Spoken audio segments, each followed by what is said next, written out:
जिसमें आपको दिया हुआ है x is equal to root under 42 plus root under 42 plus root under 42 plus इसी तरह इन्फिनाइट तक चलते गया है, और y इज इक्वल टू दिया हुआ है root under 42 minus root under 42 minus root under 42 minus इसी तरह इन्फिनाइट तक चलते गया है।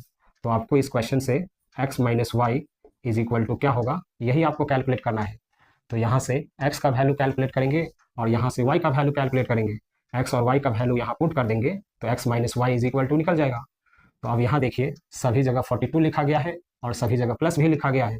तो 42 का ऐसा दो फैक्टर करेंगे जिसका डिफरेंस 1 हो। तो आप कहेंगे 1 का ही क्यों डिफरेंस होना चाहिए, तो यहाँ 1 साइलेंट होता है और इन दोनों फैक्टर को मल्टीप्लाई करने से 42 होना चाहिए। तो 42 का ऐसा दो फैक्टर होगा 6 और 7। 6 7 जा 42 भी होता है और 6 और 7 में 1 का ही डिफरेंस होता है। तो जब क्वेश्चन में सभी जगह प्लस लिखा गया हो तो इन दोनों फैक्टर में से जो सबसे बड़ा फैक्टर होगा वही इस क्वेश्चन का आंसर होगा। तो 6 और 7 में बड़ा कौन है, 7। तो x इज इक्वल टू हो जाएगा 7।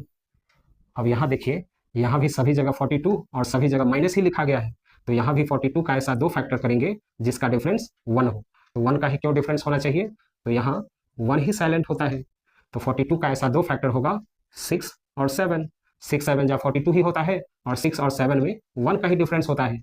तो जब क्वेश्चन में सभी जगह माइनस लिखा गया हो तब इन दोनों फैक्टर में से जो सबसे छोटा फैक्टर होगा वही इस क्वेश्चन का आंसर होगा। तो y इज इक्वल टू हो जाएगा 6। अब x इज इक्वल टू निकल गया 7 minus y is equal to निकल गया 6। तो 7 माइनस 6 1। तो इस क्वेश्चन का आंसर हो जाएगा 1। तो देखिए कौन सा ऑप्शन में 1 दिया हुआ है, तो ऑप्शन बी इस क्वेश्चन का करेक्ट आंसर